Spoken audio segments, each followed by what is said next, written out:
les Lucasfilles, moi c'est Claire. Moi, c'est Aurélie. Et aujourd'hui, on balance ton porg, une édition spéciale porg. Un porg, à quoi ça sert?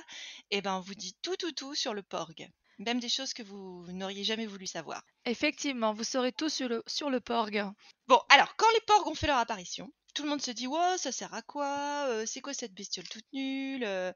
Ils ont encore fait ça pour vendre des peluches. Et c'est pas complètement faux, mais c'est pas complètement vrai. D'abord, le porg, il a été créé pour une raison purement pratique, qui est l'endroit de tournage, qui était les îles de Skellig en Irlande, où ça sert de refuge pour les oiseaux. Et donc, il y avait des macareux partout. Alors, si on regarde la fin le réveil de la force, on voit des oiseaux qui volent dans le fond et on voit pas la trace d'un porg. Mais quand ils ont commencé à tourner beaucoup plus pour le dernier Jedi, ils se sont rendus compte que les petits macareux, ils étaient partout et qu'ils n'allaient pas pouvoir faire sans. Donc ils se sont dit, quitte à avoir comme ça sans arrêt des oiseaux dans le fond, on va créer une créature extraterrestre. Et donc, ils ont inventé le porg. Et c'est un des trucs qu'ils ont fait le mieux pour l'épisode 8, même s'ils ont presque tout fait parfait pour l'épisode 8. Ouais, presque. Il y a des petites. On va pas dire que c'est un film parfait, c'est un très bon Ça film, contrairement à ce n'existe que pas, certains ouais. disent. Ouais. Il y a des petites maladresses, mais le porg n'est pas une invention inutile du tout. Si on compare avec les Ewoks, par exemple, qui ont été beaucoup critiqués, alors on peut dire oui, le porg a été créé un peu comme les Ewoks pour avoir des choses mignonnes qui font plaisir aux enfants, puisqu'on rappelle que Star Wars, c'est pour les enfants. Ok. Alors, l'Ewok, au départ, ça devait être le monde des Wookiees. À la base, ça devait être des Wookiees et pas des Ewoks. Et puis, je sais pas, pour des raisons de budget, etc., finalement, ils ont créé les Ewoks. Et c'est vrai que c'est les petites peluches mignonnes, ça s'est bien vendu. D'ailleurs, ils nous ont fait des spin-offs dans les années 80, des Oh films mon sur les Dieu, Ewoks. Ah c'était oui, oui, l'horreur. oui. Ah bah moi gamine, sur le moment, j'avais bien aimé, puis en les revoyant adultes, je me dis non, bah, c'est pas possible quoi. Ah, non, ça, c'est comme se remettre le film spécial Noël, hein, on vous conseille pas, hein. Oh mon Dieu, non. Non, non, non, non. C'est pas Bah, possible est-ce non que plus. la contrainte budgétaire, c'était parce qu'ils avaient pas assez en budget poil, je sais pas, pour Ah le parc peut-être, Wookiee. c'est sûr Oh. qu'il en faut beaucoup moins pour couvrir un Ewok qu'un Wookiee, hein. Non, puis c'était l'occasion d'embaucher des enfants, des nains, des enfants nains, parce que je crois que Warwick Davis, il a commencé en étant Wicket, Il avait je 11 crois. ans. Il Et devait c'est pas vrai. faire Wicket, il devait faire un autre personnage, mais comme le personnage qui faisait, enfin, pas le personnage, l'acteur qui faisait Wicket était tombé malade, et ben, hop, il a sauté dans le costume et il est devenu l'Ewok le plus connu de toute la tribu et de tout Star Wars. Et depuis, il squatte chaque film de Star Wars. Alors quand je dis squat, je critique pas, hein, c'est très chouette de le voir à chaque fois. Moi, Ah j'adore ouais, Warwick j'adore Davis, cet hein, acteur. Ouais. voilà, c'est pareil, j'adorais Willow quand j'étais enfant, donc Ah ouais, qu'est-ce qu'il est bien ce film. ouais, c'était super chouette. Donc c'est toujours bien de le voir. Mais les Ewoks, ouais, des bestioles mignonnes. Moi, ils me mettent super mal à l'aise les Ewoks. D'abord, ils sont pas si gentils que ça, hein. C'est des féroces cannibales. Faut pas oublier qu'ils sont prêts à bouffer toute notre petite équipe là. Et puis, vu les casques de Stormtroopers qui traînent chez eux là à la fin, ils ont dû essayer de s'en boulotter quelques-uns. D'ailleurs, il y avait un épisode de Star Wars Adventures où ils sont en train de se battre pour essayer d'en manger un. Et c'est la princesse Leia qui leur donne autre chose à manger, qui leur donne des barres de céréales, ce qui évite aux Stormtroopers de passer à la casserole. Je me souviens de ça. Voilà. Donc non, les Ewoks sont des sales bêtes, hein. Ils sont pas si gentils, hein. Moi, je ferais pas confiance à un Ewok. Bah, ça fait plus peuple primitif, mais du coup, c'est le bon sauvage. J'ai l'impression que George Lucas nous a transposé le mythe du bon sauvage avec les Ewoks. Et puis, c'est un peu le thème de l'allié improbable, puisque du peuple primitif qui arrive à vaincre une grosse machine de guerre, en l'occurrence l'Empire sur Endor. Parce que c'est quand même l'implication des Ewoks qui fait toute la différence et qui permet, oui, de vaincre l'Empire. Ça, c'est un contexte post-Vietnam pour remettre dans le contexte historique, Ouais, tout à c'est-à-dire fait, ouais. le fait que oui, de la guérilla puissent venir à bout de la plus grande puissance de guerre qu'on puisse imaginer. Donc, c'est exactement ce Oui. contexte-là. Mais oui, bon, Encore un commentaire sur la guerre du Vietnam, ouais. comme l'était l'épisode 4 déjà. Bah Puisque George ça Lucas était et contre, hein. 2e guerre mondiale, c'est vrai que ça se mélange un petit Mmh. peu, au niveau des Mmh. références, mais oui, puis l'empire romain aussi, le fait d'appeler ça l'empire, c'était aussi, pas Ah bah, complètement c'est chargé, hein, tout de ouais, suite, hein. ouais, c'est C'est chargé, critique de l'impérialisme américain, à peine déguisé aussi, hein, donc oui, dans les preuve encore comparaisons, ouais. que c'est complexe, hein, sur le plan, historique et littéraire ou mythologique, Star Wars. C'est pour ça qu'on arrive à en parler pendant des heures. Ça nous arrange parce que comme ça, on a des choses à vous dire. Mais les Ewoks, oui, sûrement, ils avaient été faits pour les enfants on avait la chanson de Dorothée en France. Oh oui, mais je crois que c'était pour le dessin animé. Oui, Il il y y avait avait le un dessin dessin animé, les animé. Ewoks. Ah bah, ils nous ont vendu des t-shirts, des peluches, des boîtes, des machins. Moi, encore une fois, je les aimais pas du tout, du tout. Pourtant, j'étais cœur de cible à l'époque, mais Bah, heu, pareil, mais bof, non, ça passait pas. je Heu préférais Chewbacca, moi. Moi, je voulais Chewbacca. Oui, voilà, Chewbacca, c'était rassurant. Alors déjà, c'était bien parce qu'on nous associait, les Ewoks avec Chewbacca. Donc je sais pas si c'est parce qu'ils étaient copains de poil, mais c'est vrai qu'ils étaient tout le temps ensemble et déjà ça positionnait Chewbacca comme le grand géant, bon ce qu'il était toujours, mais le grand géant au cœur tendre, qui au début est franchement irrité, par les créatures et puis qui finit par être, leur meilleur copain et les Ewoks sont, fans absolus de Chewbacca et à chaque fois l'association elle est intéressante et ça pour le coup on la retrouvera avec les Porgs, donc c'est pour ça que ça vaut la peine de le nommer. Mais est-ce qu'ils avaient une grande valeur symbolique en dehors du commentaire post-Vietnam? Bon, il y avait la famille, on avait dit la dernière fois qu'il y avait les enfants Ewoks, mais à part ça, bon, voilà, je sais pas si ça avait, beaucoup d'intérêt. C'est la nature, le retour à la nature, Oui, voilà, je pense que ouais, c'était plus un commentaire sur le Vietnam, plus, bah, enfin, c'était censé être mignon dans la forêt, créatures de la forêt, machin. Et puis vendre des jouets, bien sûr, le ouais, cœur de vendre des cible, jouets. comme tu l'as dit. Mmh. Mais la symbolique, au niveau des bestioles, Disons que ça n'apporte rien à l'histoire. ouais, c'est moins net que, bah, ce qu'on va vous dire sur les porgs, par Voilà. exemple. Où là, il y a des intentions, encore plus élaborées, derrière la création des porgs et la façon dont ils sont utilisés dans l'épisode 8, ouais. Parce que le porg est métatextuel. On peut pas dire que l'Ewok, il est métatextuel. Il fait pas nécessairement un commentaire sur les personnages, il apporte pas une réflexion sur les personnages, il apporte pas forcément une réflexion sur l'ensemble de la trilogie originale. Mmh. Il a une valeur, il peut être interprété, mais bon, ça va pas forcément très très loin. Tandis que le porg, hein, qu'on adore ou qu'on déteste, hein, parce que c'est-à-dire que les porgs, Mmh. vraiment quand vous voyez le marketing, c'est fou ce qui se vend en porg, hein. Il y a tout, hein. Il y a les oreillers, les peluches évidemment, les pyjamas, enfin les t-shirts, enfin vraiment ça se décline en tout. Et c'est pas forcément que les enfants qui adorent, hein. Moi j'ai déjà vu des baskets pour adultes. Il y a vraiment tout qui se fait en porg. Et bon, j'adore les porgs. J'ai une peluche à la maison et c'est pas fait pour Pareil! les enfants. Et Non, non! et alors pourquoi est-ce que le porg il plaît? Et ben, ouais parce qu'il il apporte quelque chose. Alors on va vous dire, quoi, hein, puisque pour l'instant on vous fait, languir. Le premier moment où on voit les porgs, c'est au moment où Luke vient de balancer le sabre. Et donc là, on se retrouve avec, le sabre, de Anakin, qui se retrouve entre 2 petits porgs qui tournent un peu autour et qui jouent de manière, extrêmement dangereuse avec, le sabre. D'ailleurs, dans la première version, de cette scène, un des porgs se retrouvait, tué par le sabre. Heu, ils se sont dit: «Non, on va pas faire ça», et puis aussi parce que du coup, ils ont senti très vite qu'il y avait une symbolique. Est-ce qu'ils l'avaient déjà scripté à ce moment-là? Ça s'est trouvé accidentel, je ne sais pas. Mais si vous voyez cette scène, en fait, au début, ça fait tout de suite écho à la scène de la salle du trône, où vous avez, Rey et Kylo qui se battent autour du sabre et ils sont tous les Ouais. 2 à se partager le sabre. Et donc dès le début, on a le commentaire que et non, c'est pas barré, il va falloir que vous nous écoutiez jusqu'au bout, les porgs représentent nos personnages principaux. Eh oui. Donc si vous voulez savoir à quoi ressemble un porg mâle, un porg femelle, le porg mâle, est celui qui a des petites plumes oranges. Donc ils ont une espèce de petit masque orange sur le côté. D'ailleurs, ça fait comme un masque. D'ailleurs, c'est amusant car qui a un masque? Kylo. Donc et vous verrez qu'à chaque fois qu'on voit notre porg orange en situation, son expression est une expression qu'on retrouve sur Kylo. Alors, bah, tu essentiellement le porg, énervé ou en mode, à la bataille. Et tu le porg malheureux, donc ce que j'appelle vraiment les yeux de porg, quoi. Et Kylo, il fait souvent ses yeux de porg, avec Rey, bien sûr.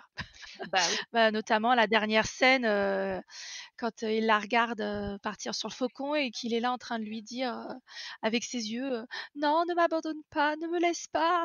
Bah, puis il y a la scène de «S'il te plaît». Alors là, on a la combinaison des porgs, hein, puisqu'il y a le porg énervé quand il crie sur elle en disant qu'il faut qu'elle lâche prise, et puis après avec ses petits yeux de porc quand il lui tend la main, qui est exactement comme le porg face à Chewbacca qui est là: «Oh, tu es en train de manger un de mes copains, c'est trop affreux!» Et bon voilà, c'est exactement l'image de Kylo, et puis voilà, on en retrouve, sur Crait quand il est énervé également, Ouais. et à ce moment-là, c'est là qu'on a d'ailleurs le porg qui crie, dans le faucon. Oui, dans le faucon, qui saute sur le tableau de bord, il fait: «Ah!» Et voilà, c'est Kylo qui est en train de se vénère pareil, quelques mètres plus bas, sur Crate, donc c'est exactement ça. Mais je voulais juste revenir sur l'humour noir, de Rian Johnson, parce qu'effectivement, ils ont pas gardé la scène où un porg bute l'autre par accident en activant le sabre, mais c'est vraiment de l'humour noir. Et puis on va retrouver l'humour noir quand Chewie est sur le point d'en manger un et que tu as l'autre qui le regarde, l'air de dire: «Mais c'est mon tonton Franky, tu vas pas manger tonton Franky!» Enfin, tu vois? Donc il y a beaucoup d'humour noir qui est associé au porg, Ah aussi. oui, Voilà, je referme la le parenthèse. porg est là pour faire rire, hein, c'est évident. Alors, comme quand il se retrouve collé, contre la vitre, heu, il se retrouve projeté contre la vitre. Alors ça leur a permis aussi de vendre le jouet qui se colle contre la vitre de la voiture. Il en Ça, c'est il a pas de génial. petit profit chez Disney, hein, c'est sûr, hein, mais c'est pas parce qu'ils font de la vente et qu'ils nous vendent des objets que c'est pas fait intelligemment, et on va leur reconnaître ça, que c'est fait intelligemment. Enfin, il y a de la réflexion derrière.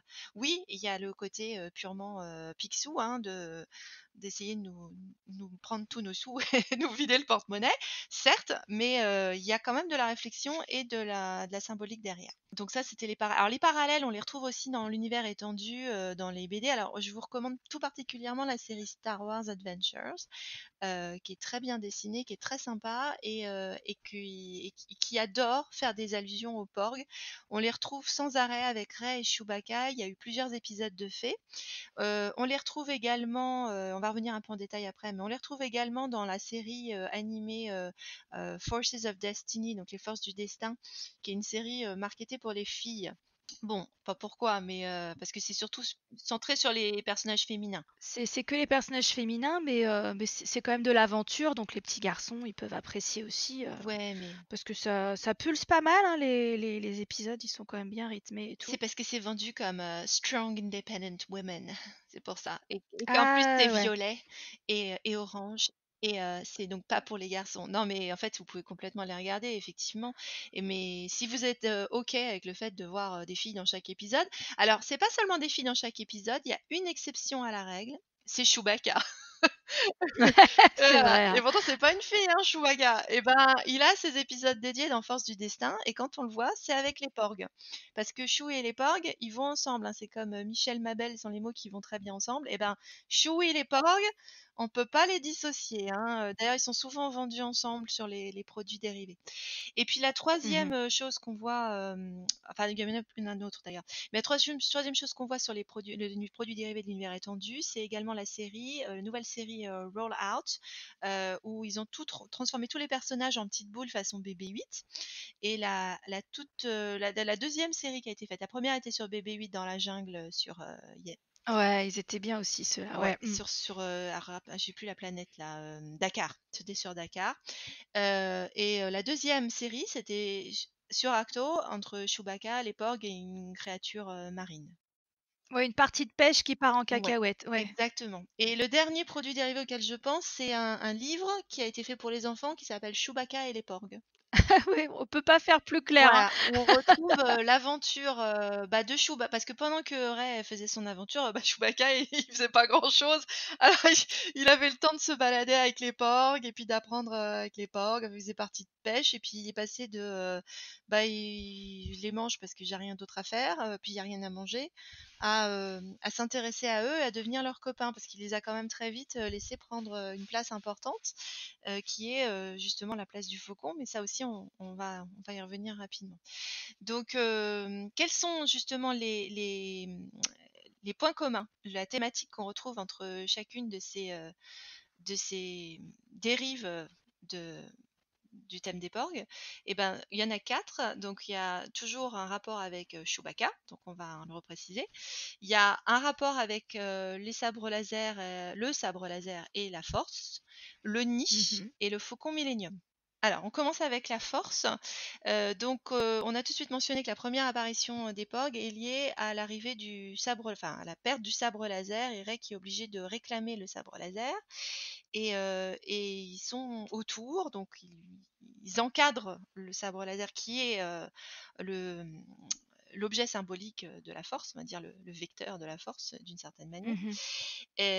Et donc du coup, bah, tout de suite on a cette présence mignonne autour, ils sont intéressés, ils savent pas trop quoi en faire, et on sent qu'ils vont faire un commentaire au fur et à mesure. Ça pourrait plus s'arrêter là sur l'humour noir que tu as mentionné, Aurélie, mais en fait ils reviennent très rapidement, les Porgs, dans la leçon que Luke fait à Rey. Moment très très important. Ouais. Alors, quand elle est en méditation, en train de réfléchir à c'est quoi la force, quelle est la symbolique de la force, on a une vision des différents éléments de l'île, en sachant que ben voilà, la force c'est la vie. Et très rapidement, on voit un nid de porc avec une maman porc, elle est en train de protéger ses petits avec ses ailes ouvertes et tout.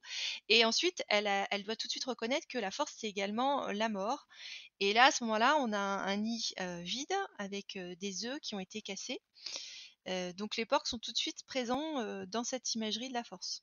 C'est assez frappant parce que du coup, ils sont associés à l'équilibre, à la notion de force tout de suite dans l'esprit de Rey, donc du coup dans l'esprit du spectateur aussi. C'est-à-dire que vraiment Ryan Johnson, il a réussi à, à interconnecter, à tisser la figure du Porg dans la trame même du film. Et ça se fait vraiment de façon complètement organique. C'est vraiment fait très intelligemment dès cette séquence. Alors oui, bah, il y a ce cercle de la vie ou cercle de la force. Et d'ailleurs, le cercle de la vie, on le retrouve, Rey est en train de courir après un porg qui lui a volé son sabre d'ailleurs, non? C'est ça? C'est le sabre, Oui, hein? il a volé le Il a sabre, ouais, volé le tout à sabre fait. laser, et donc elle doit lui courir après, et là elle doit utiliser la force pour rattraper le porc qui est en train de s'envoler avec son sabre laser, et elle se retrouve sur un piton rocheux avec les bras tendus, avec en fait un limite, enfin elle a le porc dans les bras façon Rafiki en train de présenter Simba. Donc c'est Ah, quasiment la même scène. c'est la même imagerie qui est reprise et évidemment, au-delà du fait que c'est un petit clin d'œil, un auto-clin d'œil que se fait Disney, évidemment, c'est un commentaire sur le cycle de la vie qui fonctionne très très bien. Et les gens associent tout de suite parce que forcément, cette scène dans Le Roi Lion, elle est iconique. Donc, les gens font le lien instinctivement. Et puis ça tombe bien, ils ont sorti Le Roi Lion la même année où ils vont nous sortir l'épisode 9. C'est pas bête. C'est bien foutu, ouais. Pour un peu, on se dirait qu'ils nous ont sorti La Belle et la Bête live et Le Dernier Jedi la même année, que c'était fait exprès aussi, dis donc. C'est bien possible. Ils seraient capables de ça, hein. Je pense qu'ils peuvent planifier ça Ça aussi, pourrait hein. être une idée, ça pourrait être une idée. J'ai oublié de mentionner également un autre produit dérivé qui était la série Lego. Et les porgs existent dans Lego, hein. Ils ont fait une petite animation. C'est pour vendre la hutte, hein, de Luc. C'était là-dedans que le porg était vendu. Donc il y a la petite hutte sur Acto. Et il y a un gros rocher à côté de la hutte où dedans il y a un cristal. Alors j'ai jamais trop compris à quoi il servait, moi, justement, le cristal. Donc on dirait un peu un cristal Kyber d'ailleurs. Et il n'y a pas de cristal Kyber a priori sur Acto. Et donc quand on casse le rocher, on peut avoir accès au cristal. Et ça tombe bien parce que Rey, elle a cassé son sabre à la fin du dernier Jedi, elle va avoir besoin de réparer avec un cristal. Donc c'est amusant qu'ils aient collé ça. Bon, bref, fermons la parenthèse. Et donc à un moment, bah, ils sont en train Luke et Rey, d'essayer de faire des exercices. Et il y a les porgs qui se mêlent de la situation et qui volent le cristal. Et puis du coup, c'est le bordel. Et il faut que Luke et Rey travaillent ensemble pour essayer de récupérer le cristal. Et donc la conclusion, c'est ils auraient dû mettre leurs forces ensemble, ils auraient dû travailler ensemble. Ce qui est un commentaire également métatextuel sur la relation entre Kylo et Rey, qui devrait unir leurs forces. Commentaire qui a d'ailleurs été repris en marketing par l'entreprise Dole, qui vend des fruits aux États-Unis, et qui avait sorti un autocollant quand ils avaient vendu leurs fruits. Ils mettaient des autocollants Star Wars sur leurs bananes et compagnie.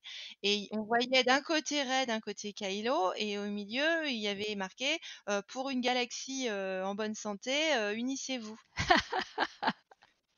Ah, j'avais pas vu ça. Je Ah, sais qu'il y a c'est beau! j'avais vu les gaufres et il y a plein d'autres trucs, Mais mais j'avais non, pas vu le coup celui-là, des fruits. il est superbe. Et bon, donc c'était déjà pour nous annoncer l'épisode 9. Ça, la leçon, c'est qu'il faut s'unir pour que la galaxie soit enfin en bonne santé, qu'elle soit harmonieuse. Donc on tend vers ça. Et donc même là, ce petit épisode-là qui était autour de l'idée de la force et autour de l'idée d'union, c'était déjà très intéressant. Ah oui, non, mais c'est les porgs, ils s'en servent vraiment à fond, quoi. Donc toutes ces aventures des porgs sur Arto, c'est une façon aussi d'illustrer le fait que donc ils sont associés à la découverte de la force par Rey, à son entraînement sur Arto, mais plus largement à toute la symbolique associée à l'île d'Arto. Et puis vous avez surtout dans le parcours de Rey toute cette symbolique féminine. Arto est une île codée comme extrêmement féminine. Ça va être l'endroit où Rey, tout en découvrant la force, découvre aussi sa féminité, puisqu'on est sur son roman d'apprentissage dans la nouvelle trilogie. Et les porgs sont indissociables de cet aspect de la trajectoire de Rey. C'est-à-dire qu'on vous avait un petit peu développé l'idée dans notre podcast sur le sexe dans Star Wars, que c'était une île effectivement extrêmement codée en termes de sexualité féminine. Sexualité tout court, mais du devenir féminin, c'est évident. Et c'est vrai que le porg est très emblématique de ça. Il s'associe. Enfin, on peut pas tourner le regard sur Arctos sans trouver un symbole de maternité ou de sexualité féminine. Ça va vraiment très loin. La Thala-sirène, donc on voit avec ses seins gonflés de Mhm. lait. Même le nom Thala, il est intéressant parce que Thala, c'est la source, c'est la mer. Ça veut dire la source en grec. Donc la source, l'origine du monde. Hein, je vous renvoie à Courbet. Euh, voilà, comme ça vous avez les seins et vous avez la vulve. Hein, on a la totalité. Hein, les meilleurs morceaux ont été mis en avant. Euh, donc c'est la source est là, et la source de la vie, c'est la femme. Vous avez également un dragon qu'on voit de loin, enfin une créature marine, on la voit un moment passer de loin, et elle a un beau rôle dans le dernier Star Wars Adventures, la série BD. On voit ce dragon de près, donc ça s'appelle le dragon palasquéen. Alors Pallas, ça fait penser à Athéna. Alors, il y a 2 versions, soit c'est un géant qui a été vaincu par Athéna et elle utilise après sa peau pour s'en faire une armure, ce qui la rend indestructible. Ou alors Pallas, parfois est considérée comme une ancienne tutrice d'Athéna, une fille de Triton, donc une fille de la mer, qui a été tuée accidentellement par Athéna. Dans tous les cas, ça nous rappelle que Rey, c'est notre Athéna. Hein, c'est la vierge guerrière, farouche, qui parfois fait des bêtises et qui peut casser des choses accidentellement, parce qu'elle fait sans arrêt. Quand elle est sur Arcto, elle casse tout, hein, elle respecte rien, elle respecte pas Ah le bah, matériel. demande aux l'année, hein.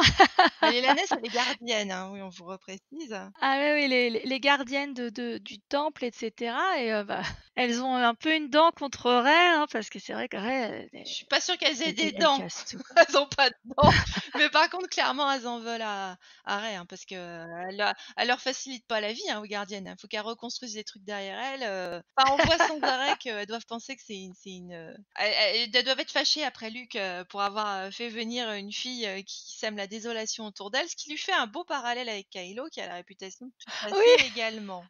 de tout défoncer, etc. Donc les Lanais et le service de la maintenance du premier ordre auraient certainement des anecdotes à s'échanger sur nos deux idiots galactiques. C'est ça. Et toi, qu'est-ce qu'elle a fait là? Bah, elle a encore défoncé une hutte. Et lui, qu'est-ce qu'il vous a fait? Bah, on a encore dû changer 3 consoles. C'est la version, On en a marre. ce serait la version Downton Abbey de Star Wars, avec les serviteurs en bas qui font les commentaires. Ouais, ça pourrait être pas mal. Ce serait à suggérer pour un autre épisode.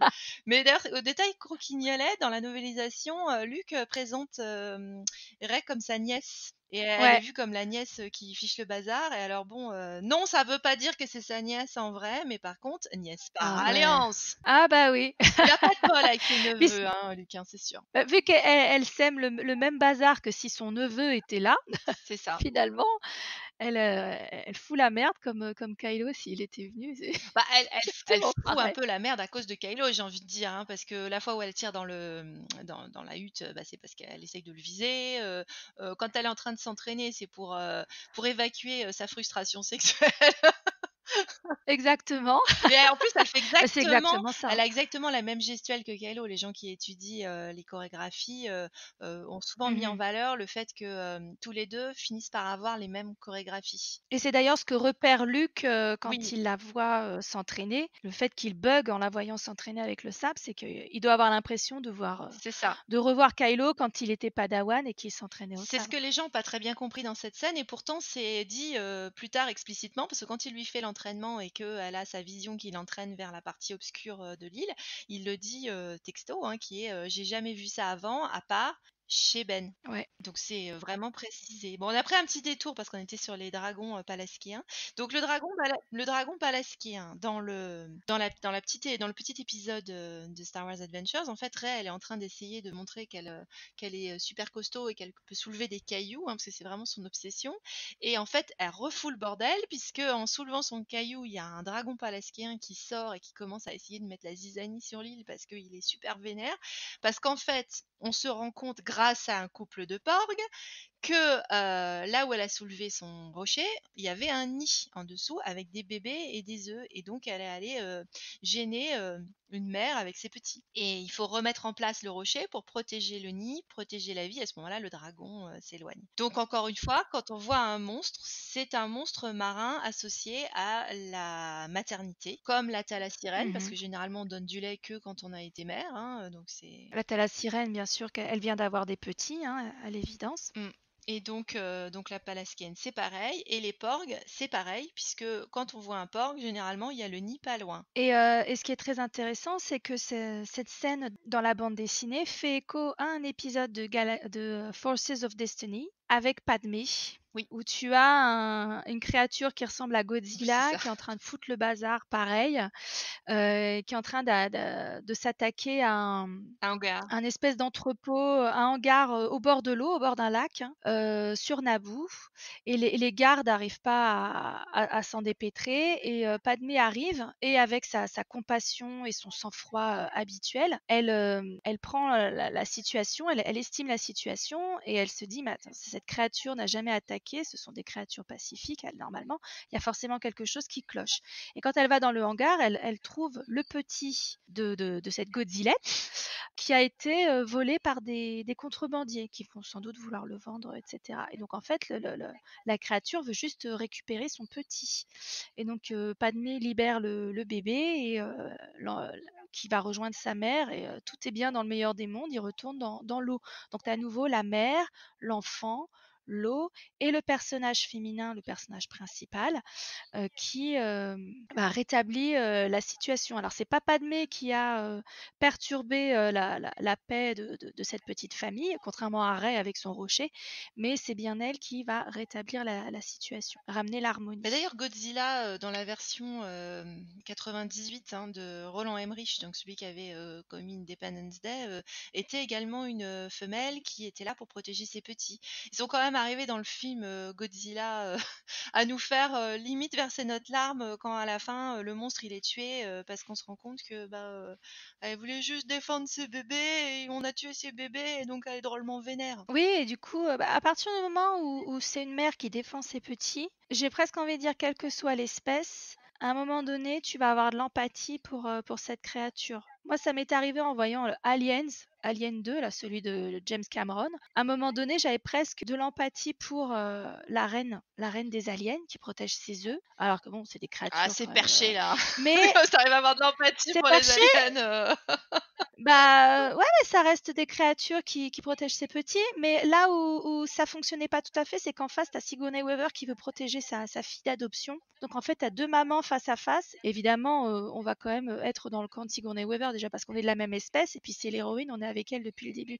Mais tu comprends la position de l'autre en Ah ouais, face. mais alors je te rappelle, parce que justement c'est vrai que c'est le combat des reines, hein, c'est le combat des queens, cet épisode-là, entre Ripley et la reine alien. Et justement, elle lui laisse le choix, Ripley, quand elle est là, elle est allée récupérer sa fille. Mhm, Elle l'a sur la hanche, et donc elle est là avec son super flingue lance-flamme. Et à ce moment-là, elle montre les œufs. Enfin, il y a une espèce de dialogue silencieux entre les deux. Elle montre qu'elle peut mhm. tirer sur les œufs. Et donc elle se regarde, elle lui dit bah si tu veux me laisser partir avec ma fille, je ferai rien à tes œufs. Et à ce moment-là, la reine, elle merde parce que elle envoie quand même ses sbires. Et donc du coup, elle tire sur les œufs pour dire bah t'as déconné, hein, t'as eu ta chance. Eh ben tiens, prends ça parce que voilà, elle allait les attaquer. Elle a pas justement voulu, elle les a pas respectés. Il y avait un deal qui était possible et elle a pas pris le deal, la reine. Donc du coup, eh ben pas de pitié, hein. Donc ouais, non, la reine, elle a merdé là, c'est de sa faute, hein. Non, non, Ripley, On peut le elle voir allait comme ça, respecter la effectivement. vie des aliens, hein, et pourtant, elle est assez bien placée pour pas les Autant la, respecter, hein. Bon. Enfin bon, on s'est éloigné de ça, mais c'est très bien qu'on parle des autres films parce qu'effectivement, il y a plein de parallèles qu'on peut dresser avec d'autres films. bah, on retrouve le thème du nid, Mm. de la mère et du nid, Le thème de la mer et du Nid, tout again. à fait. Ben, le nid, en plus, il est présent dans toutes les versions dérivées, mais alors à fond, hein. Dans Chewbacca et les Porgs, le Faucon Millenium, il a Ah ouais. écrasé le nid des Porgs. Donc du coup, bah, en fait, il faut que Chewbacca répare ça.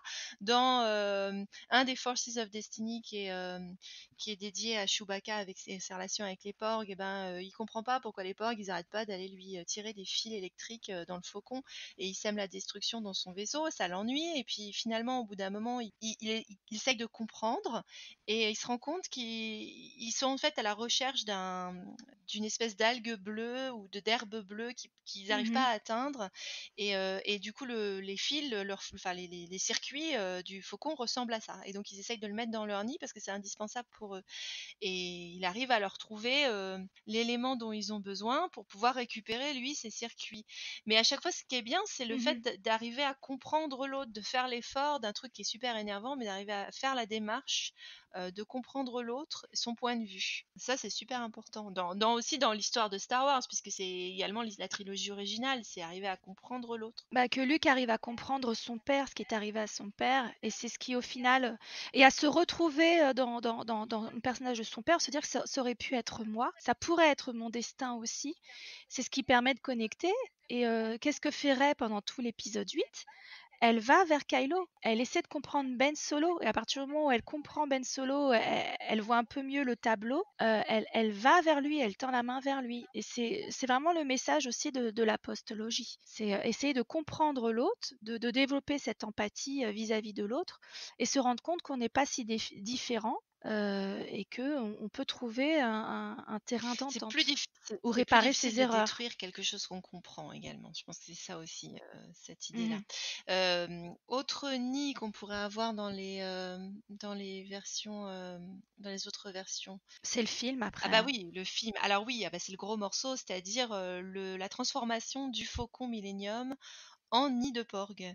Il y a un tout petit moment où on voit Ray qui passe, d'ailleurs juste avant la deuxième session Skype. C'est à Oui. ce moment-là qu'on voit que les porgs se sont installés dans le faucon et ont construit un nid. Et il y a déjà une mère avec ses petits, donc les petits ont déjà éclos.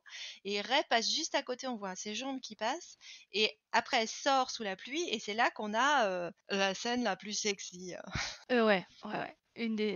La première grosse scène sexy de l'épisode 8. Ouais. Effectivement. Bah déjà, au moment où elle demande, juste avant ce petit passage où on voit les porgs dans le faucon, enfin le nid, elle est en train de dire à Chewie de demander des nouvelles de la résistance et de Finn, donc sa famille de cœur, on va dire. Il y a quand même la notion de famille, d'amitié, et puis tu as déjà les porgs qui sont en train de dézinguer, qui sont en train de faire chier Chewie dans le cockpit. Et ensuite, donc, elle sort, et c'est là que tu aperçois le nid. Donc, ils sont à l'aise, hein, dans le Faucon, hein. Ça y est, ils sont installés, ils ont adopté Chewbacca. Chewbacca les a plus ou moins adoptés, même si la la cohabitation est pas toujours évidente. Et ça y est, quoi, ils sont là pour rester, hein, les porgs, hein.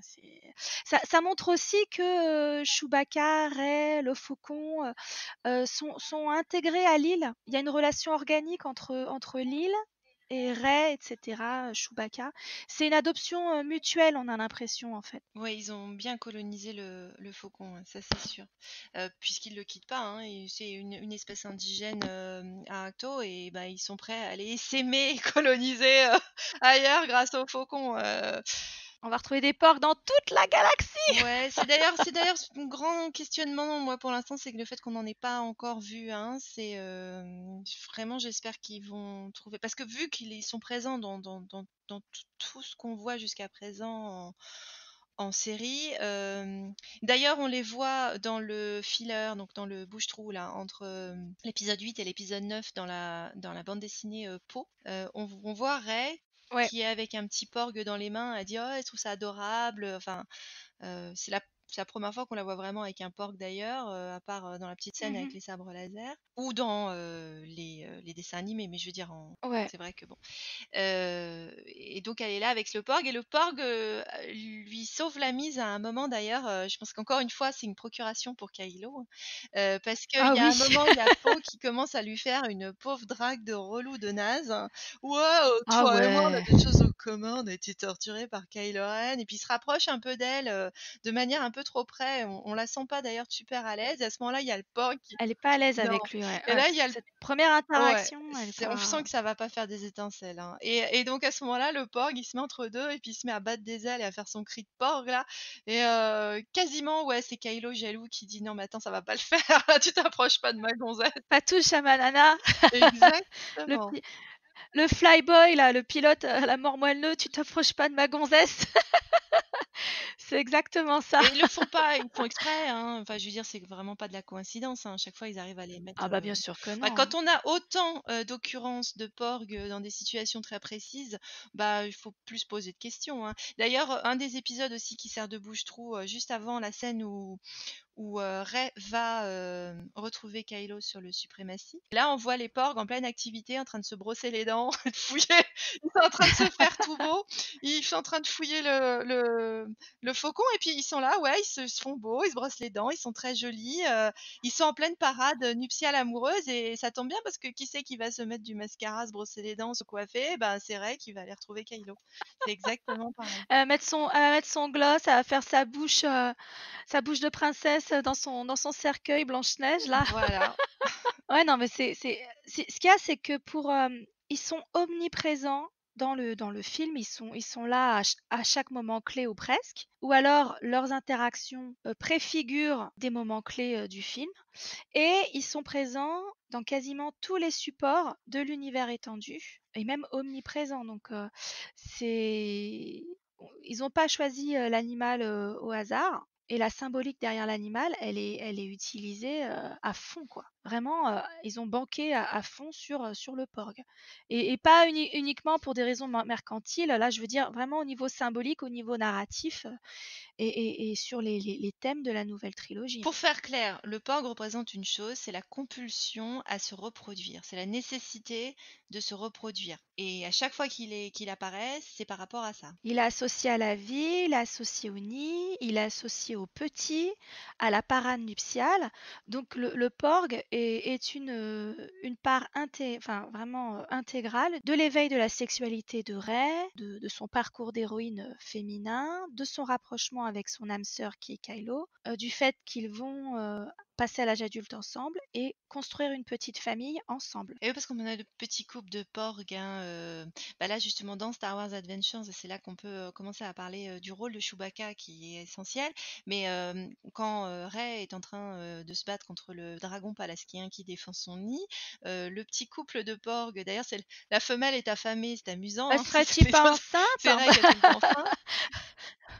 Ouais, ça aussi peut-être, mais il y a aussi le fait que, bah, c'est vrai qu'il cherche de la bouffe tout le temps, hein, parce qu'elle a pas l'habitude de enfin, elle a été quand même affamée pendant des années et donc elle va c'est elle qui allait chercher un petit truc à manger, elle avait un petit snack sous le sous la se mettre sous les dents et donc il y a le petit mâle à côté, et à un moment, ils vont se prendre un rocher sur la tête et c'est, Chewbacca qui se jette pour protéger son petit couple et c'est là qu'on peut dire que Chewbacca joue le rôle, de la nounou, mais surtout du protecteur de la vie. C'est le gardien de la vie. C'est le gardien du faucon, c'est celui qui garde la maison, qui entretient la Mmh. flamme de la maison, qui a les clés hein, pour arroser les plantes, prendre soin, faire le ménage. Enfin, c'est bon. Encore que je faisais pas vraiment le ménage avec Han Solo. Je sais pas lequel était le plus cochon des deux, j'en sais rien. Mais quand on Oh voyait la ça dans le capitaine du vache! Ah Faucon, celui de Lan par rapport à, par rapport à à l'époque de l'entretien de Lando, Lando, c'était autre chose, bon, hein, c'est sûr. ah ouais, c'est quand même 2 souillons ces 2 là et puis en plus, il dirait qu'ils étaient tellement intimes avec Han Solo, ils partageaient les douches et la chambre à Ah! coucher alors, c'était quand même, C'est vrai que la scène de la douche dans Solo, elle est c'est vraiment la bromance, mais ouais, bah, Chewbacca, c'est le bon chi c'est la seule scène de douche qu'on a dans tout Star pour Wars, ouais, c'est l'instant. ça qu'on a. Les mecs, ils étaient déçus, on leur a dit: «Attendez, il y a du poil sous la douche dans Star Wars». Bah non, c'était pas le bon donc c'était Chewbacca. Mais Chewbacca, c'est le gardien du foyer. Il y a un côté, c'est marrant parce que c'est un guerrier par ailleurs et cetera, mais c'est le bon toutou de la famille, hein. C'est vraiment ça. C'est Nana dans Peter Pan. C'est Nana dans Peter Pan, celui qui s'occupe des enfants. Et en plus, c'est pratiquement le même père, enfin le même chien, quoi. On va dire, c'est le gros Saint-Bernard, hein. C'est C'est le vraiment bon toutou, ouais, le toutou effectivement et fidèle. c'est pas déconnant quand tu sais quelle est l'inspiration derrière la création du personnage de Chewbacca par George Lucas, quoi. C'était son chien donc. Le chien, c'était le chien de George Lucas qui s'appelait Indiana. D'ailleurs, donc en 2 en un, il a fait Indiana Jones et Han Solo. Et Chewbacca, je veux dire, enfin la relation entre Han Solo et Chewbacca, en fait, il voyait sa femme qui revenait dans son pick-up avec le chien à côté et le chien était tellement énorme qu'assis à côté, ça faisait un copilote, à part et c'est là qu'il a eu l'idée du couple, Han Solo, Chewbacca avec sa première épouse, Et c'est vrai que Chewbacca, à l'exception du moment où il est fou de colère et de chagrin, quand, Ben tue Han et qu'il tire sur Ben, sans le tuer, hein, toutefois. Il aurait pu, il l'a pas fait. Tu vois que dans l'épisode 8, il est complètement OK avec le plan de Rey et que, c'est quand même lui qui amènerait à Ben. Je pense qu'elle a dû c'est dommage qu'on voit pas la scène où elle lui explique, «J'ai une vision, on peut ramener Ben, du côté lumineux. Est-ce que t'es partant?» Et Chewbacca lui aurait répondu: «OK, je suis partant, on va ramener ce petit merdeux, dans le giron, familial». où il est très complice, hein, il est quand même super complice. Enfin, c'est le l'oncle sympa qui, emmène, la nana à son encart quand même. C'est ça et qui attendent en coulisses pour, récupérer les 2 tourtereaux, bah, idéalement récupérer les 2 tourtereaux, et ramener Ben, à sa mère. Mmh. Donc voilà, le Oui. le gardien de la famille, du foyer, c'est Chewbacca. Il est indissociable du faucon qui est la maison, qui est le foyer, y compris donc pour nos nouveaux venus, les porgs. Donc voilà, tout est lié. Mais même dans sa relation avec les porcs, finalement, on retrouve quelque chose de peut-être de manière, mignonne, hein, mais de la manière dont son sentiment vis-à-vis de Ben a évolué parce qu'il était, pour toutes les raisons du monde, hein, très en colère Ah bah après oui. lui, voilà et donc quand il voit les porcs au début, bah, les porcs, ça le saoule. Enfin, les porcs, s'il pouvait les envoyer valser à tous les coins, il le ferait et il les bouffe.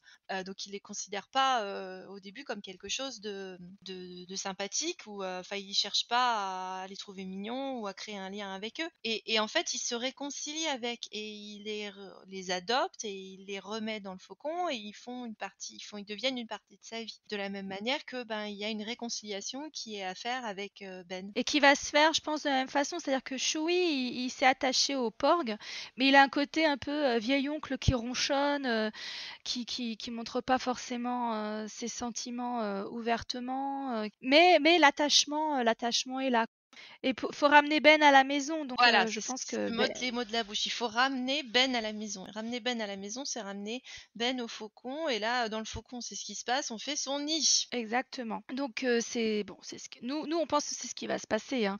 Le faucon, c'est le nid, c'est le foyer, c'est Anne, la première chose qu'il dit dans l'épisode 7, c'est: «Chewie, on est à la maison», quand il monte dans le faucon et il tombe sur Rey qui a déjà commencé à prendre ses aises dans le faucon. Donc Rey, elle est bien installée dans le faucon maintenant. Elle a ramené ses affaires, elle a mis tous ses petits piou-piou de la résistance à l'abri à la fin de l'épisode 8.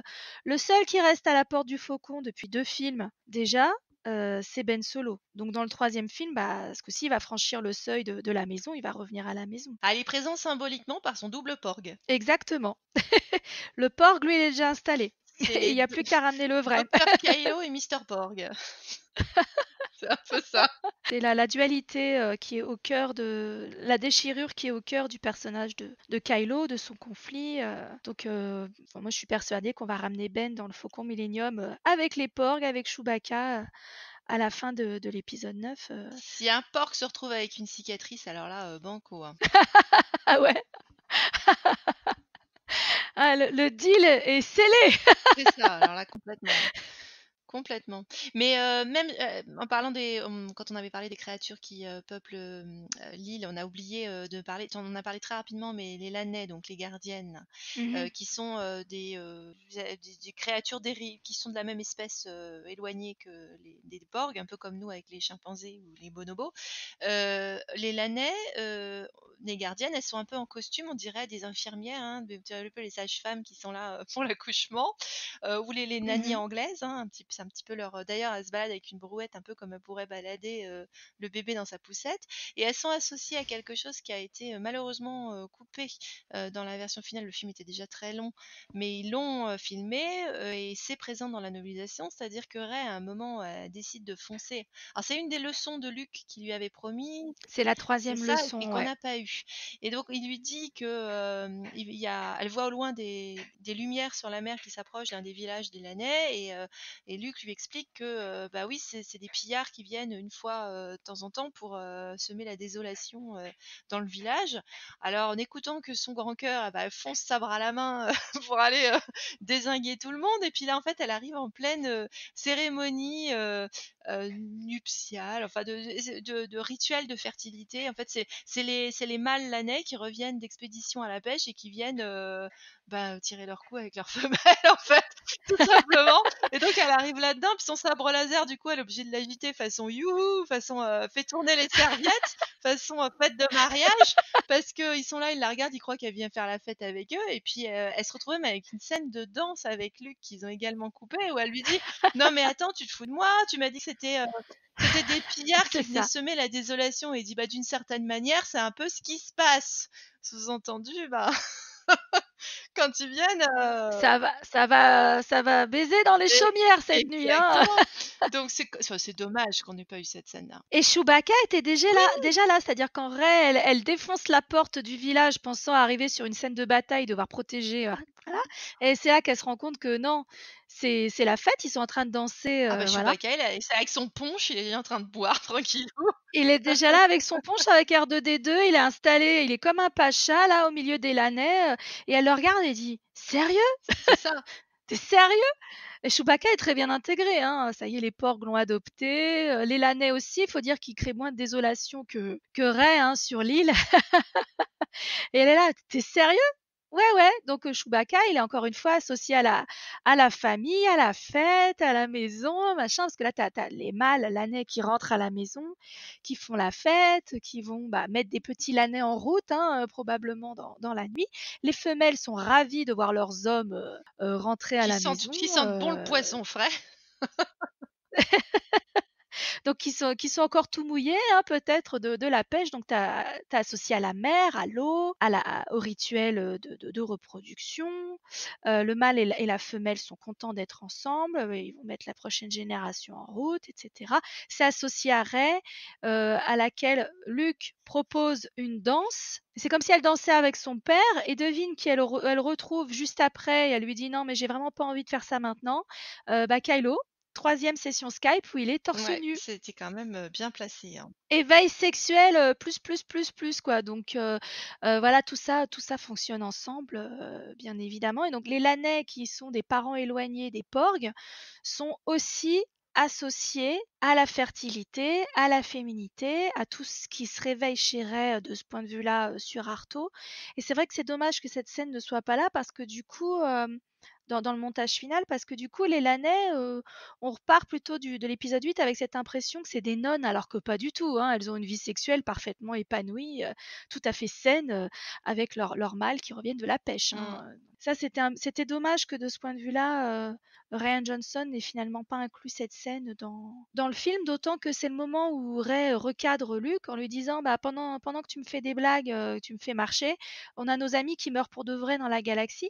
Et c'est suite à cet échange où elle lui met bien le nez dans son pipi quand même à Luke qu'il décide de reconnecter avec la force et que tu as cette scène magnifique où tout de suite il retrouve Leia et il la sort de son Mmh. coma. Il reprend contact. Il renoue avec sa famille. Il revient à la source, encore une fois, Acto, bon avec les Thalassérennes qui sont donc la source, hein, comme j'ai dit, mais Acto, c'est la source des Jedi également, puisque c'est le premier Mmh. temple Jedi jamais créé. Rey, elle est retournée à la source, Luke est retourné à la source, et on a cette mosaïque qui est le premier Jedi, où on a déjà fait des parallèles, on vous en a déjà montré, de ce yin-yang, de cette harmonie entre noir et blanc, côté obscur, côté lumineux, qui est en position de méditation, qu'on a déjà vu associé avec Ray dans sa scène d'éducation, première leçon avec Luke, et déjà dans une Mmh. BD sur Kylo. Peut-être qu'on verra Kylo en méditation dans le 9, pourquoi pas, ce serait bien qu'il le fasse, puisque c'est vrai que le public général n'a pas vu cette scène, on l'a pas encore vu dans cette position. Ce serait vraiment chouette s'il le Mmh. faisait pour, on va dire, continuer à créer le sens, hein, en tout cas, tous ces éléments sont présents, ils sont omniprésents, ils sont répétitifs. On a vraiment ce leitmotiv de nid, de reproduction et de protection de la vie. Et ce qui est amusant, ça vient de me venir à l'esprit là, mais c'est que Rey, donc elle est présente à la source. Elle renoue avec la source. C'est elle la source, donc le côté féminin, l'eau, etc., son éveil sexuel sur Arto.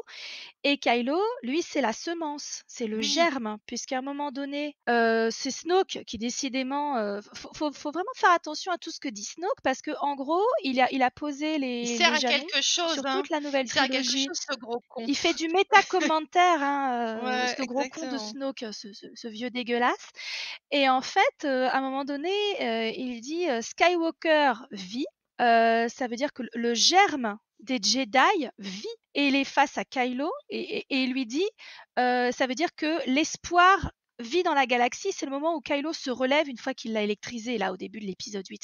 Donc le germe des Jedi, le Skywalker, l'espoir de la galaxie, Ça a c'est été Ben traduit par Solo. germe en français parce que c'est la graine, hein, également, hein. C'est le seed, c'est la C'est la graine, la semence, semence. exactement. C'est le principe masculin. Donc tu as la source, le principe féminin, la matrice. Rey avec toute cette imagerie sexuelle et plus largement liée à la maternité, au fait de nidifier. Donc le nid, c'est aussi l'utérus, hein, où le fœtus va se développer. Donc c'est le principe féminin, c'est Rey. Et en face, tu as des allusions à Kylo comme la semence, la graine des Skywalker, la graine des Jedi. Bon voilà, hein, c'est les fleurs, les abeilles, le spermatozoïde qui trouve l'ovule, le féminin, le masculin qui crée la vie, qui crée l'équilibre. Tu as aussi cette dimension-là qui Ah est bah, dans faudrait montrer l'épisode ces 8. films en cours d'éducation sexuelle, hein, ça pourrait, ça peut amener à des discussions. Bah, et là, on vous renvoie vers notre vidéo sur le sexe dans Star Wars, puisque c'est des sujets, enfin c'est un thème qu'on a abordé en détail dans cette vidéo-là. Enfin, ce serait vraiment dommage si, on se retrouve pas avec ce genre de symbolisme, sur le 9. Alors je suis pas sûre que JJ puisse utiliser le symbolisme d'un point de vue psychanalytique avec autant de brio que Ryan Johnson, mais parce que lui c'est plus les motifs de contes Oui, de fées, en oui. tout cas dans l'épisode Oh 7 bah, c'était les plutôt ça contes qu'on de avait fées, ils sont retrouvé pas avec lui. avares en symbolisme sexuel, hein. Ah bah non, bah d'ailleurs tous les Mmh. archétypes jungiens, pareil qu'on avait abordé dans une autre vidéo, sortent des contes de fées, des mythes, tout ça c'est un terreau commun commun, hein, dans l'inconscient collectif, donc ça peut très bien fonctionner. Mais l'approche sera peut-être différente parce Ah que bah c'est oui, oui, JJ, ça peut. donc il a une sensibilité différente de celle de Rian Johnson et du coup, moi je suis vraiment contente que ce soit Rian Johnson qui ait fait l'épisode 8, c'est-à-dire la phase adolescente vraiment d'éveil de la libido parce que ça fonctionnait tellement Disons bien. que JJ, il lui manque cette qualité, moi, que je vois chez Ryan Johnson, qui est la malice. Il a une malice, Ryan Johnson. Même quand on Ah voit le oui. personnage en interview, il est malicieux, enfin voilà, on le sent comme ça. JJ a du talent, je n'enlève pas ça, mais il est moins malicieux, c'est moins un petit. Je vois un petit peu Ryan Johnson un petit peu comme un lutin espiègle, moi. Et ce qui est pas vraiment ce que Mmh. j'associerais avec. Avec JJ, ouais. Il a moins d'humour noir parce que c'est parfois l'humour de Rian Johnson, il peut être, un humour de situation, bien lourdingue ou des blagues enfin, on commence quand même l'épisode 8 avec des blagues sur ta mère. C'est quand même entre Hux et Poe, bon voilà et à côté de ça, tu as l'humour noir qu'on a déjà mentionné, avec les porgs et cetera ou qui est plus subtil, qui est donc il arrive à jouer sur plusieurs tableaux. Je pense que, JJ est plus, un peu plus brut de pomme. Mais les deux sont romantiques, hein, puisqu'ils ont développé Relo de façon, c'est ces 2 grands romantiques, ils se sont embarqués dans cette fresque, avec beaucoup de talent et surtout ce sont des hommes et pourtant ils ont tellement bien capté le parcours féminin de Ray, c'est Disons que c'est un incroyable. romantique plus sérieux que Ryan Johnson. C'est pas que ça peut sortir comme plus intellectuel, bien que visiblement Ryan Johnson est très intellectuel puisqu'il arrive à faire plein de choses, enfin à sortir plein de choses très intelligentes. Mais je trouve que JJ fait un peu plus sérieux, fait un peu plus, ouais, il fait plus le garçon qui est dans ses bouquins et, et qui veut faire sa rédaction proprement, tandis que ouais vraiment voilà, il me botte moi Ryan Johnson, j'aime bien. Et puis surtout, il nous a donné les porgs, hein, les Ah! porgs et avec tous les ni voilà, c'est le roi des niveaux de lecture aussi, hein, Rian Johnson.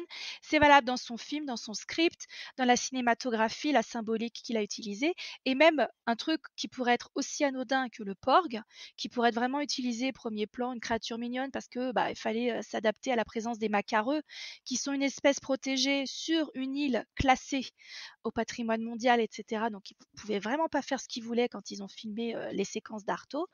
Et il a réussi à faire de cette contrainte autre chose que juste créer une créature mignonne qui va bien se vendre et à lui donner tellement plus de sens. Ah bah, c'est la marque d'un vrai artiste, hein, c'est-à-dire de la contrainte, Mhm.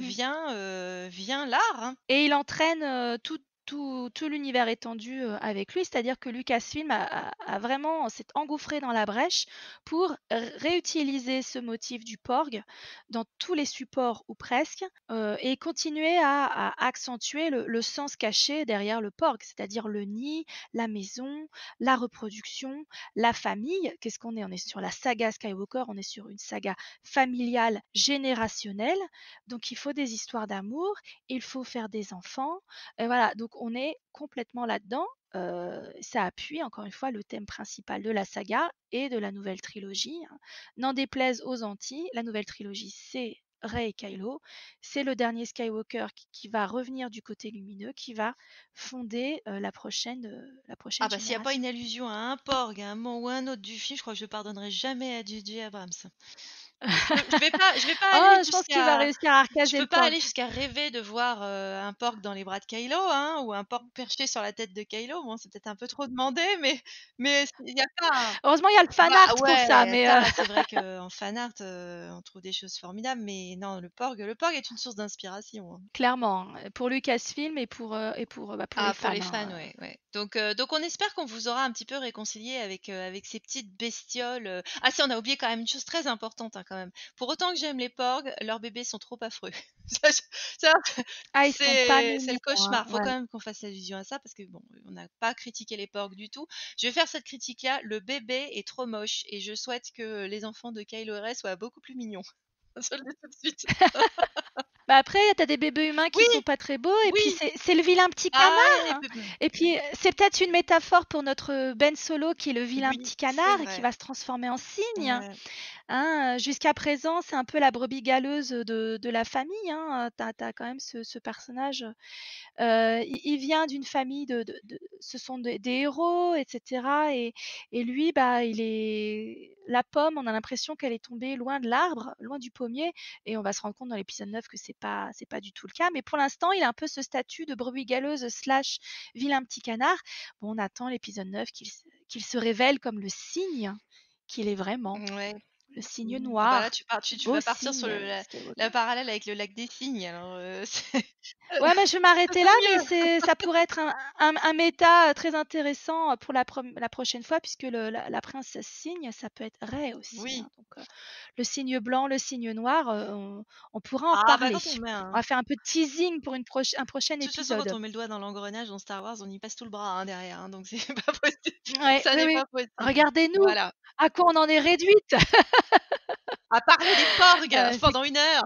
à parler des porcs, non mais sans déconner quoi. Bon, Heu, alors encore une fois, quand même, on espère vraiment maintenant vous allez enfin donner leur chance aux porgs, ne les considérez pas juste comme, une nouveauté, mercantile. Ils sont plus que ça et ils apportent une véritable valeur ajoutée à la série et à la mythologie Star Wars. Ils sont beaucoup moins accessoires qu'il n'y paraît. Mais ils sont quand même trop mignons en accessoires posés sur un meuble. Ah ouais, ils sont trop choupis. Donc bah, je pense qu'on peut vous laisser là-dessus. Qu'est-ce que tu en penses, Claire? Oh oui, je pense qu'on peut les laisser, courir acheter des porgs et et donc on vous retrouve très bientôt pour un nouvel épisode. Voilà, donc soit, actualité si la bande annonce, qu'on attend tous avec impatience, sort, on essaiera d'être très réactive pour le débrief sur la bande annonce et puis sinon, on vous retrouvera pour un épisode thématique consacré à notre idiot galactique préféré, j'ai nommé Ben Solo, slash Kylo Ren. Et d'ici là, bah, prenez soin de vous et on vous retrouve bientôt. À très bientôt.